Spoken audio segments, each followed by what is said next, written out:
오늘 우리에게 주시는 하나님의 말씀은 시편 133편 1절부터 3절까지의 말씀입니다. 구약성경 900면에서 보실 수 있습니다.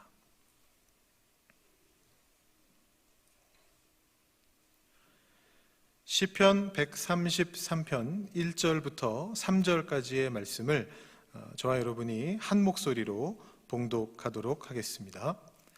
보라, 형제가 연합하여 동거함이 어찌 그리 선하고 아름다운고, 머리에 있는 보배로운 기름이 수염 곧 아론의 수염에 흘러서 그의 옷깃까지 내림 같고, 헐몬의 이슬이 시온의 산들에 내림 같도다. 거기서 여호와께서 복을 명령하셨나니 곧 영생이로다. 아멘. 네, 여러분들 좋은 친구를 두고 계십니까? 이 말을 들으시면은 떠오르는 분이 계십니까? 나에게 있는 좋은 친구. 여러분, 그 친구를 언제 만나셨습니까? 어린 시절 친구십니까? 아니면 학생 때 만난 친구이십니까? 아니면 나이 들어서 만난 그런 친구이십니까? 혹시 나이 차이가 꽤 많이 나는 그런 친구분이십니까? 이 현대의 우리 한국 사람들은 좀 이렇게 나이 차이가 좀 나는 경우를 친구라고 잘 부르지는 않습니다. 그런데 여기 캐나다 사는 이들도 그렇고, 사실 한국 같은 경우도 일제감정기 이전까지는 나이 차이가 나도 친구로 서로 이렇게 호칭하곤 했습니다. 마음이 맞는 사람들끼리는 나이 차이가 좀 난다 하더라도 친구다. 예를 들어 여러분 익히 잘 아시는 조선시대 오성과 한음도 나이 차이가 5살 이상 났는데 서로 친구였다라고 그렇게 얘기합니다. 또 일제강점기에 시인인 윤동주와 또 국문학자인 정병욱이라고 하는 사람도 5살 차이가 나지만 서로 존칭을 하면서 친구로 그렇게 살았다고 합니다. 어린 시절 친구가 아니라면 조금 이렇게 나이가 들어서 만난 친구들은 보통 나이 차이가 조금 있다 할지라도 친구로 지내게 되는 것 같습니다. 여러분들 친구들이 동년배이신지 혹은 나이 차이가 나는 친구분들이신지 모르겠지만 여러분들 모두가 좋은 친구를 두고 계시기를 바랍니다. 영국 성공회의 사제였던 토머스 풀러라고 하는 유명한 역사가가 있습니다. 이 사람이 친구에 대해서 이런 말을 했다라고 합니다. 보지 않는 곳에서 나를 좋게 말하는 사람은 나의 친구다. 그럴듯한 말이죠. 일리가 있죠. 근데 요즘 젊은 사람들은요, 정반대로 말하기도 한다 그래요. 어떤 의미냐 하면요, 친구에 대해서 막 함부로 말하는 사람을 가리켜서 뭐라고 얘기하느냐 하면, 아, 진짜 친구 맞네. 요즘 표현으로 줄여서 찐친이네. 진짜 친구, 줄여가지고 찐친이라 그러는데요. 찐친이네, 이렇게 말합니다. 왜냐하면 정말 친하지 않으면 저렇게 말하다가는 절교할 것 같은 말들을 한다 해가지고 저런 사람이야말로 진짜 친구다, 그런 말들을 한다라고 합니다. 그래서 이런 그림도 이렇게 떠돌아다니고 있습니다. 보이십니까? We miss you, 친구들. 그 옆에 베스트 프렌드. 이거 번역하기가 좀 그러네요. 쉬운 단어니까 이해되시죠? 무슨 말인지. 예, 뭐 해라! 이런 말인데, 그 밑에 심지어는 욕설이 있어가지고 제가 이렇게 살짝 가렸습니다. 이렇게 말하는 사람이 진짜 친구다. 정말 친하니까 저런 말을 할 수 있다. 뭐 이런 얘기들이 떠돌아다닌다고 합니다. 둘 중에 하나겠죠. 정말 친하거나 아니면 정말 원수거나 아마 그런 관계일 겁니다. 친구를 부르는 표현에도 몇 가지가 있습니다. 벗이라고 하는 순우리말도 있고요. 왠지 벗이라는 말을 들으면 조금 마음이 부드러워지는 그런 느낌이 드는데, 동료라고 하는 말도 있습니다. 물론 이 동료라고 하는 말은 우리가 생각하는 친구하고는 조금 다르기는 합니다. 어떤 직장이나 어떤 공동체나 아니면 어떤 단체 같은 곳에서 같이 생활하는, 같이 일하는 이런 사람들을 우리가 동료라고 합니다. 그리고 동무라는 말도 씁니다. 이 동무라는 말은 우리가 어린 시절에 많이 쓰던 말인데요. 여러분도 아마 이 노래들을 기억하실지 모르겠는데 저는 어릴 때 불렀었는데요. 동무들아 모여라, 이 노래 아시나요? 너무 옛날 노래인가요? 서로들 손잡고, 동요 중에 동무들아 모여라, 이런 노래가 있습니다. 실제로 여기 계신 어르신들이 젊으셨던 시절에는 이 동무라는 단어하고 친구라는 단어가 쓰임새가 달랐다고 그래요. 저는 이제 문서로 본 건데 사실 여러분들이 저보다 더 잘 아실 텐데 제가 이런 말씀을 드리는 게 맞는지 모르겠습니다만, 이 친구라고 하는 단어는 원래는 중장년층 이상 어른들이 사용하던 단어였고, 가까운 사람들 부를 때 친구라고 그랬고, 어린 아이들끼리는 친구라는 단어를 안 쓰고 동무라는 단어를 썼다라고 합니다. 근데 이제 문제는 북한이었죠.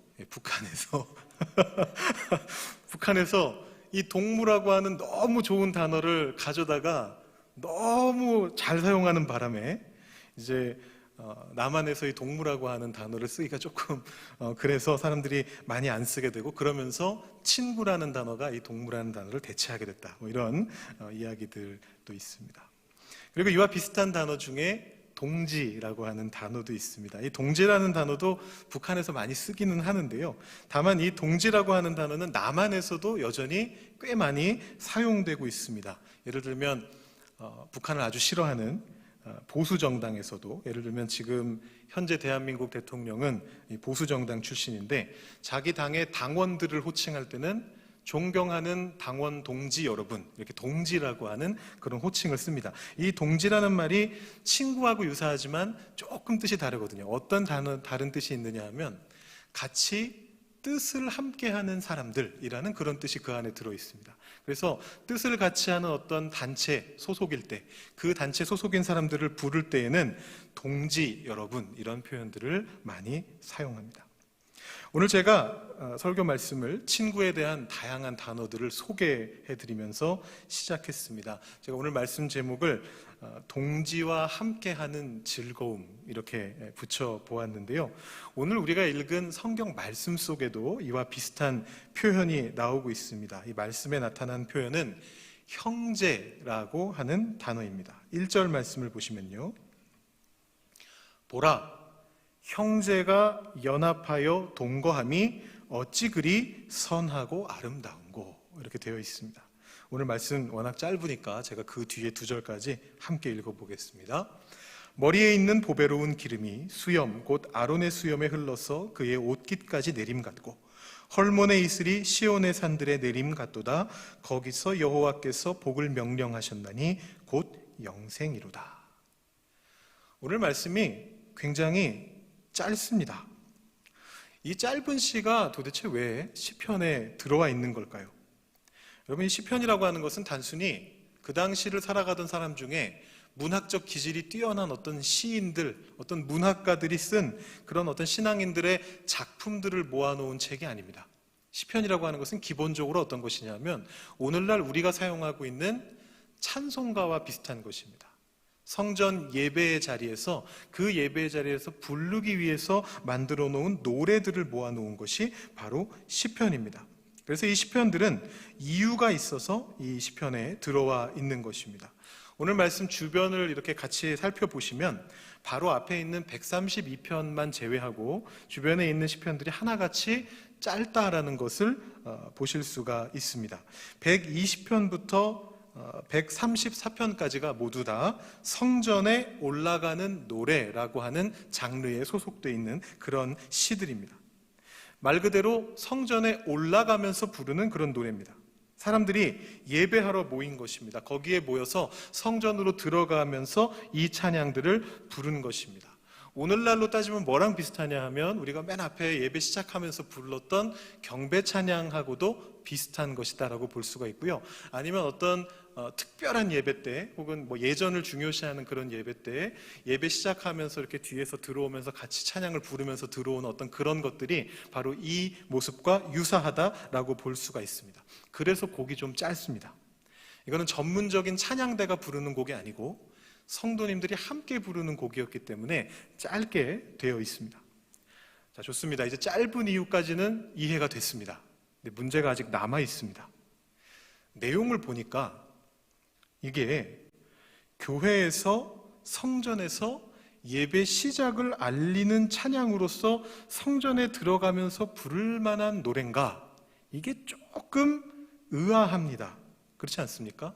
여러분, 첫 소절이 이렇게 시작되거든요. 보라, 형제가 연합하여 동거함이 어찌 그리 선하고 아름다운고.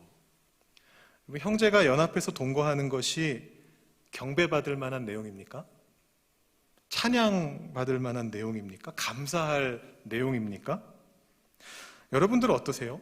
성전에서 특별하게 이런 주제를 가지고 하나님 앞에 감사하시나요? 그것도 처음 들어오자마자? 집에서 여러분들의 어떤 가족들, 형제들과 같이 사는 거에 너무너무 행복해가지고 교회 문 딱 열자마자 아유, 우리 가족하고 이렇게 함께 지낼 수 있게 해주시니 하나님 참 감사하기 그지없네요. 그렇게 하시나요? 들어오실 때마다? 앞에 걸어가는 모습 보면서 그렇게 기쁜 마음으로 저절로 막 흥얼거리면서 찬양과 감사가 나오시나요? 아이고 우리 남편, 아이고 우리 아내, 아이고 우리 자식들, 아이고 우리 부모님, 감사하기 그지없네요. 하나님 같이 교회 나오니까 너무 좋네요. 같이 사니까 너무 좋네요. 이렇게 하시나요? 하실 수 있습니다. 하실 수 있지만 안 하실 수도 있을 것 같아요. 어디서 저런 웬수를, 이런 말을 안 하시면 오히려 다행일 수도 있겠다, 이런 생각도 드는데요. 정말 친하니까, 그죠? 찐친이니까 그렇게 말씀하실 수도 있다라는 생각이 드는데요. 이게 교회에 오자마자 처음 드려질 만한 찬양의 거리가 되나요? 하나님 앞에 성전에 올라가면서 와, 우리가 이렇게 같이 사는 것이 얼마나 행복합니까? 라고 말할 수 있을까요? 사실 오늘 이 말씀은요, 가족에서 출발합니다만 가족에 국한되지 않습니다. 오히려 제가 처음에 말씀 시작하면서 친구에 대한 말씀을 드렸었는데, 일반적인 친구들, 그걸 더 넘어가서 사실은 교회의 공동체 속에 있는 멤버들과 연관되어 있다라고 보는 것이 더 적절한 것 같습니다. 오늘 말씀이 짧은데도 불구하고 사실 굉장히 복잡한데요. 보시면 이 첫 문장 같은 경우, 1절 말씀 같은 경우는 원래는 성전에서 쓰던 어떤 경구가 아니고 대가족을 향한 축복의 경구였다라고 그렇게 생각이 됩니다. 이 형제가 동거한다라는 이 말 자체가 성경에 이곳 말고 딱 한 곳에서 더 쓰이고 있는데, 거기가 어디냐 하면 신명기에 나오는 형사 취수혼제를 설명할 때 나옵니다. 여러분, 이 형사 취수혼제라는 건 뭐냐 하면 형이 자식 없이 죽으면 대를 잇기 위해서 동생이 그 형수와 결혼을 하고 처음 태어나는 자식을 형의 이름으로 대를 잇게 만들어주는 어떤 그런 그 당시의 법 중에 하나였습니다.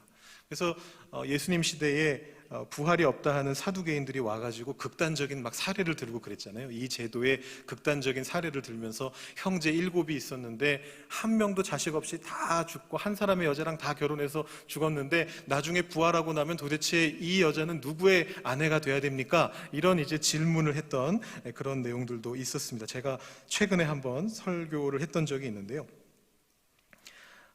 오늘 주제는 아니니까 그 내용은 조금 넘어가겠습니다. 그 제도를 설명할 때 이 표현이 나오는 거예요. 형제가 함께 사는 것, 형제가 연합하여 동거하는 것이라는 그런 표현이 거기 나오고 있습니다.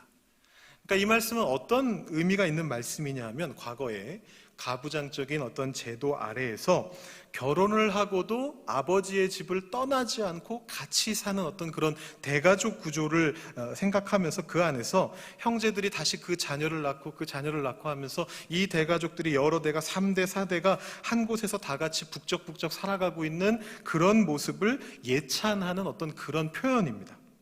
다 같이 사니까 얼마나 좋아.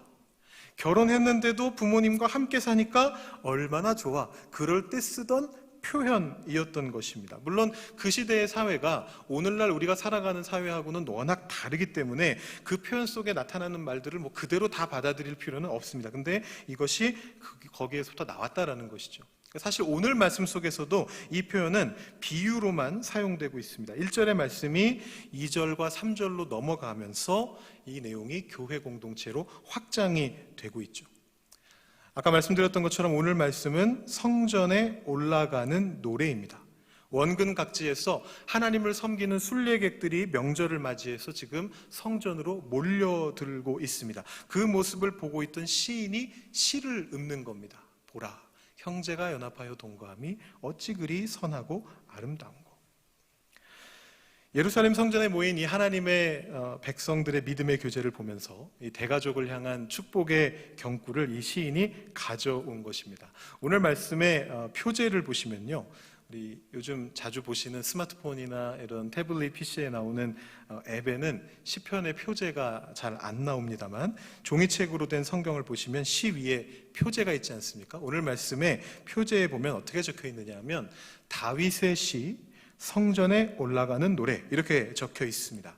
물론 이 다윗의 시라는 말이 다윗이 이 시를 꼭 지었다라는 말은 아니기는 합니다. 여기 사용된 히브리어 전치사가 영어로 따지면 for에 가장 가까운, for이라는 그 전치사에 가장 가까운 뜻인데, 그래서 이것을 해석하기에 따라서 다윗을 위한 시다, 혹은 다윗에게 헌정하는 시다, 다윗에게 바치는 시다, 혹은 다윗에 대한 시다, 혹은 우리가 원래 생각하던 대로 다윗이 지은 시다, 또는 조금 더 복잡하게 생각해 보면 다윗의 왕조가, 유다 왕실이 후원해서 출판한 시편이다, 이런 여러 가지 뜻으로 해석을 하고 있습니다. 근데 어쨌든 일단은 우리가 다윗이라고 한번 생각을 해보죠. 아시다시피 여러분, 다윗도 대가족 출신입니다. 그 당시 사회가 다 그랬기 때문에 다윗 역시 마찬가지입니다. 지난주에 한 권사님이 저한테 물어보셨습니다. 주중에 예배 마치고 이제 다과를 나누는 시간이었던 것 같은데요. 수요 예배인지 토요 새벽 기도인지 제가 정확하게 기억이 안 나는데, 지지난주쯤에 우리 다과를 나누는 시간에 한 권사님이 저한테 이렇게 다가오셔서 물어보셨습니다. 그 질문이 뭐였냐면, 성경에 보니까 사무엘상에 나오는 내러티브에서는 다윗이 8번째 아들이다, 8명 중에 8번째 아들이다, 이렇게 나오는데, 역대기를 읽다 보니까 이 역대기에는 다윗이 그 족보에 나오는데 7번째 아들이라고 적혀 있다는 거예요. 그래서 저한테 이 목사 입장에서 굉장히 난감한 질문인데요, 이 질문을 하러 오신 겁니다. 대체 다윗의 형제는 몇 명이냐? 다윗은 몇 번째 아들이냐? 왜 성경이 다르게 적혀 있느냐? 이런 난감한 질문을 저한테 해오셨습니다. 그래서 제가 뭐라고 대답을 했을까요? 7명이라고 했을까요? 8명이라고 했을까요? 이렇게 초점을 살짝 바꿔드렸습니다. 중요한 건 다윗이 막내라는 거 아니겠습니까? 7명이든 8명이든 중요한 건 다윗이 막내라는 거 아니겠습니까? 다윗의 형들이 다 앞에 지나갔었으니까 다윗이 막내라는 게 중요합니다. 이렇게 대답을 해드렸습니다. 아마 다윗이 이 인사말을 많이 들었을 것 같아요. 집에 오는 사람들이, 다윗의 집에 들어오는 사람들이 아마 이 인사말을 많이 했을 것 같아요. 보라, 형제가 연합하여 동거함이 어찌 선하고 아름다운가. 이 인사말을 많이 들었을 것 같습니다. 그래서 이 다윗이, 어쩌면 다윗이 아닐지도 모르지만 그 사람이, 그 시인이, 오늘의 시편을 쓴 시인이 성전에 몰려 들어와 있는 이 순례객들을 보면서, 이 성도들을 보면서 떠올리는 거예요. 이 하나님의 백성들을 보면서, 예배에 참여한 하나님의 백성들을 보면서 이 경구를 떠올리는 겁니다. 이들도 다 형제 아닌가? 하나님을 향한 신앙으로 뭉쳐서 주님 앞에 예배하기 위해서 이렇게 모여있는 이 동지들 또한 하나님을 아버지로 모신 대가족의 형제가 아닌가, 동지들이 아닌가, 이렇게 생각하면서 이 시를 인용하면서 시작하는 겁니다. 그리고 나서 이 시인이 이 대가족을 향했던 이 축복의 경구를 교회를 향한 축복으로 확장시킵니다. 2절과 3절에 보시면 내려가다라는 동사가 분사 형태로서 3번 연속해서 나타나고 있습니다. 보시면 기름이 수염에 흘러서 이렇게 되어 있는데요, 이 단어가 그 뒤에 나오는, 2번 나오는 내림 같고 할 때 내림이라는 단어와 히브리어 원문이 같은 단어입니다. 다 내려갔다 이런 뜻입니다. 흘러 내려간다, 어디로 내려간다, 이런 말인데 그것이 분사 형태로 사용되고 있습니다. 이제 히브리어 원문을 보시면 어떤 뜻이냐면, 지금 뭔가가 계속해서 3번이나 연속해가지고 흘러내리고 있습니다. 크게는 2절과 3절 둘로 나눠질 수가 있는데, 많은 학자들은 2절도 사실은 둘로 나눠진다, 왜냐하면 동사가, 내려간다라는 동사가 2번 나오기 때문에 둘로 나뉘어진다, 이렇게 생각을 합니다. 그래서 총 3가지로 보는데요, 머리에 부은 기름이 수염까지 흘러내려간다, 그 다음에 두 번째는 수염 위로 기름이, 혹은 이 수염 자체가, 여러분 그런 표현 쓰지 않습니까? 긴 수염이 흘러내린다, 이런 표현들을 쓰는데, 이 수염 자체가 흘러내려서 옷 아래쪽까지 내려간다. 그리고 마지막으로 헐몬산에 있는 이슬이 시온의 산들에 내려간다. 이런 세 가지 내려감을 나타내고 있다라고 그렇게 보고 있습니다. 이 세 가지 흘러내림에 대한 묘사는요, 전부 다 무엇을 나타내는 것이냐 하면, 복이 위로부터 내려와서 나를 거쳐서 아래로 전달되어지는 것을 표현하기 위해서 사용된 비유들입니다. 머리에 기름을 붓는다라는 것은 귀한 어떤 손님을 맞이할 때 하던 고대 근동 지역의 일반적인 관습입니다. 지금 우리가 생각할 때는, 현대의 관점으로 생각할 때는 머리에다가 기름을 부으면 머리가 떡지고 굉장히 불편할 것처럼 느껴집니다만, 이 당시 기준으로는 최고의 어떤 화장품인 거죠. 머리 위에 기름을 붓는다라는 것은 그 당시 사람들 입장에서는 마치 향수를 뿌리거나 로션을 바르는 것과 비슷한 겁니다. 온몸에, 머리에다 부르면 온몸에 그 기름이 흘러내리면서 향긋한 향이 나고 피부가 부드러워지고 이제 그런 것들이 있기 때문에 건조한 지역에서 살아가는 이 사람들이 우리 집에 오신 이 손님께 감사하다라는 마음을 담아서 그 머리 위에 붓는 것입니다. 그래서 예수님이 베다니에서 시몬의 집에서 그 식사를 하실 때 한 여인이 와가지고 예수님의 머리에다가 이 향유를 붓지 않습니까? 이것도 이제 그 문맥에서 나오는 건데요. 근데 이제 누가복음에 보면 예수님이 시몬에게 뭐라고 말씀하시느냐면 이렇게 말씀합니다. 내가 너희 집에 왔을 때 너는 내 머리 위에 감람유도 붓지 않았는데 이 여자는 나에게 향유를 부었다. 이렇게 이제 표현을 합니다. 그러니까 이게 그 당시의 관습이었던 겁니다. 귀한 손님이 오시면 집에 들어올 때 위에 감람유를 붓든지 향유를 붓든지 뭔가를 부어서, 물론 그 손님의 어떤 수준에 따라서 더 좋은 기름을 쓸 수도 있고 덜 좋은 기름을 쓸 수도 있지만, 그게 이제 손님 접대의 관습이었죠. 그리고 성경을 보시면 하나님께서도 우리에게 그렇게 해주신다라는 말씀들이 나옵니다. 이번 주 수요일에 우리 김요한 목사님께서 말씀을 전해주실 본문이 시편 23편인데요. 거기에도 보면 우리 잘 아는 주께서 내 원수의 목전에서 내게 상을 차려주시고 기름을 내 머리에 부으셨으니 내 잔이 넘치나이다 라는 그런 표현이 나옵니다. 하나님이 하나님의 백성에게 그 머리 위에 기름을 부으시고, 그러면 그 기름이 흘러넘쳐서 온 몸을 감싸게 되고 마지막에는 잔을 채우게 되는 그런 일이 벌어진다는 것입니다. 다른 두 가지도 마찬가지입니다. 아론의 수염이라는 말이 나오는데요. 이 아론은 이스라엘 민족 최초의 제사장이지 않습니까? 하나님께서 아론을 제사장으로 임명하시면서 그 아론의 머리에 기름을 붓도록 명령하셨습니다. 이 장면은 우리가 내일부터 우리 새벽 기도에서 묵상하게 될 레위기에 나오고요. 또 출애굽기에도 나오고 있습니다. 그러면 그 기름이 수염을 따라서 흘러내리게 되는 것이죠. 제사장이 입은 옷 위로 흘러내리게 됩니다. 그래서 이것 또한 하나님께서 베푸시는 은혜를 비유적으로 나타내고 있습니다. 위에서부터 아래로 흘러내리는 하나님의 은혜입니다. 헐몬의 이슬도 마찬가지입니다. 작년에 영광선교회 예배 때 성지순례 영상을 보기 시작했는데요. 그 초창기에 처음 봤던 내용 중에 헐몬산에 만년설이 녹아가지고 물이 콸콸콸콸 쏟아지는 어떤 그런 영상을 본 적이 있습니다. 그게 바로 헐몬의 이슬입니다. 유일하게 이스라엘에서 만년선이 있는 산이고요. 그래서 그것이 녹아서 물이 그냥 이렇게 흘러내리는 정도가 아니라 진짜 콸콸 쏟아지듯이 폭포처럼 쏟아지는 그런 모습들이 있는데, 그래서 이 당시 사람들에게 헐몬의 이슬이다라고 하는 표현은 뭐냐 하면 복이 콸콸 쏟아져 내리는, 하늘로부터 복이 쏟아져 내리는 것을 나타내는 관용적인 표현이었습니다. 그래서 그 복이 성전이 있는 시온의 산들로 내려온다라고 그렇게 말하고 있습니다. 여기에서 중요한 것은 흘러내린다라는 것입니다. 어디로 흘러내립니까? 우리에게로 흘러내립니다.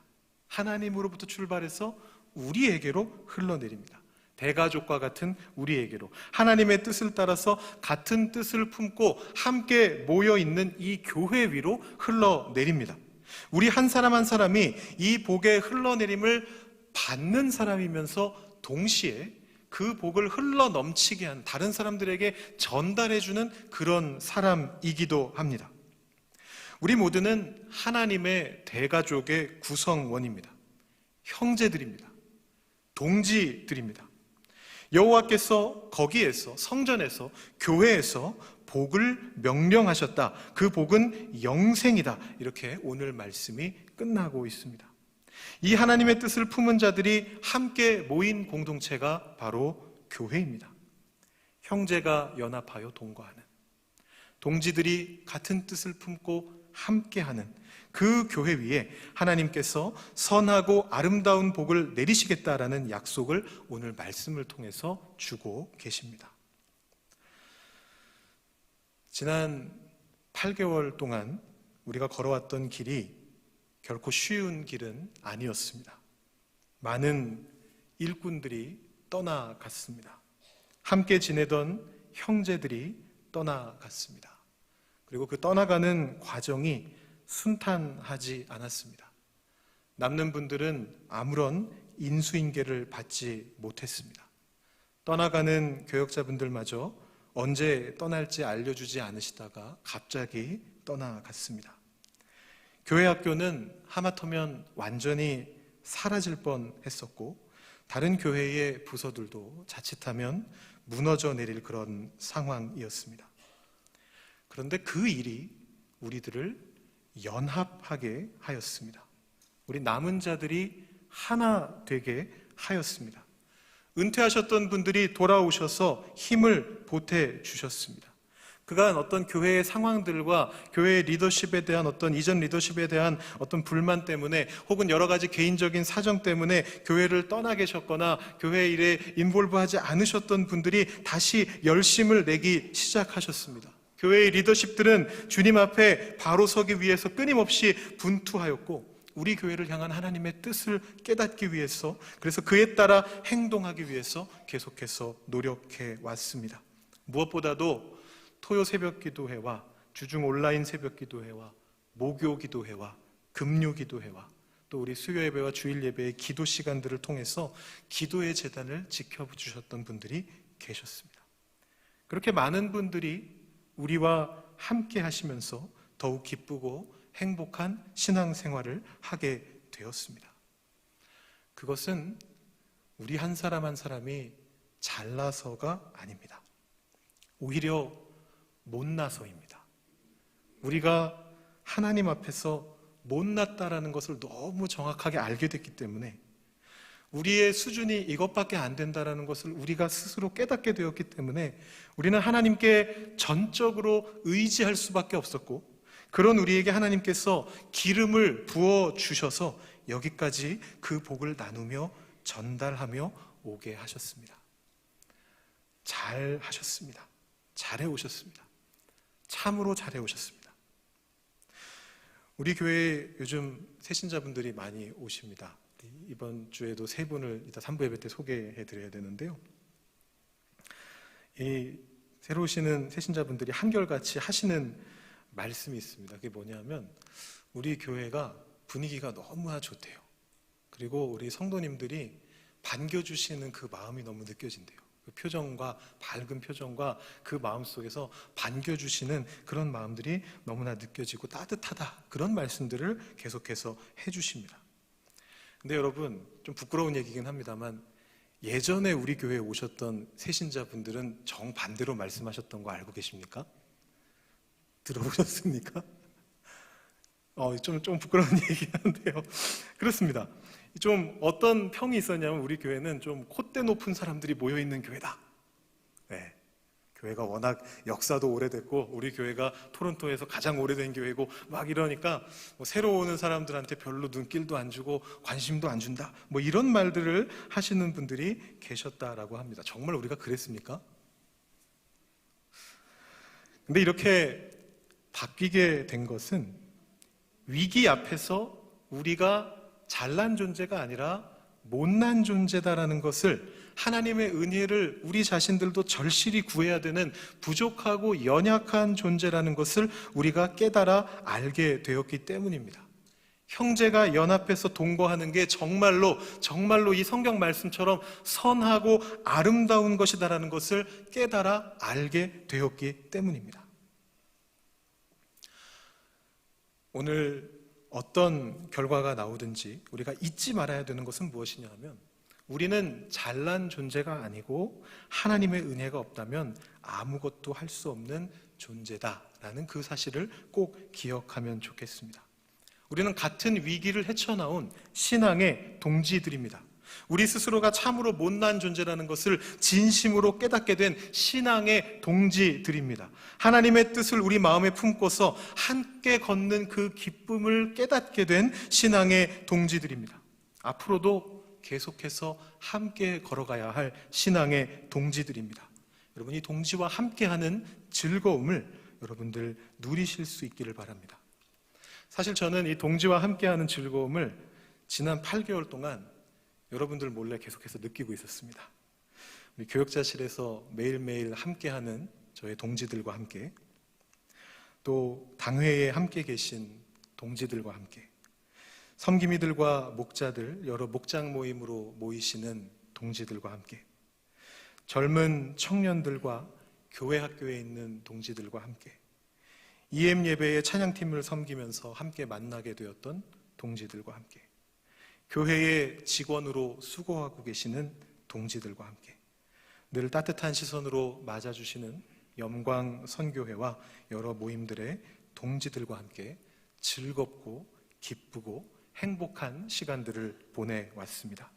여러분들도 그러셨기를 바라고 기대하면서 앞으로의 우리 교회 속에 하나님께서 흘러 보내주시는 기쁨이 계속해서 넘쳐날 수 있기를 소망합니다.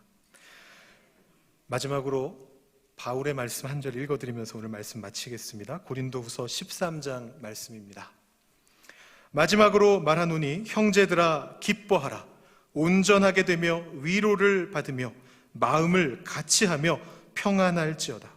또 사랑과 평강의 하나님이 너희와 함께 계시리라. 거룩하게 입맞춤으로 서로 문안하라. 아멘. 기쁨의 50일 동지와 함께하는 즐거움을 가지고 다시 한번 걸어가시는 우리 한 사람 한 사람 되기를 원합니다. 기도하겠습니다.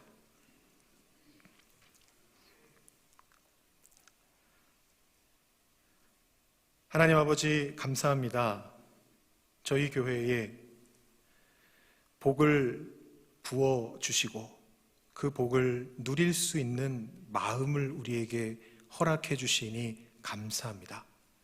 어려운 시절을 지나오며 우리 마음을 가난하게 하시고 주님의 복이 없이는 설 수 없는 존재라는 것을 고백할 수 있게 하여 주시니 감사합니다.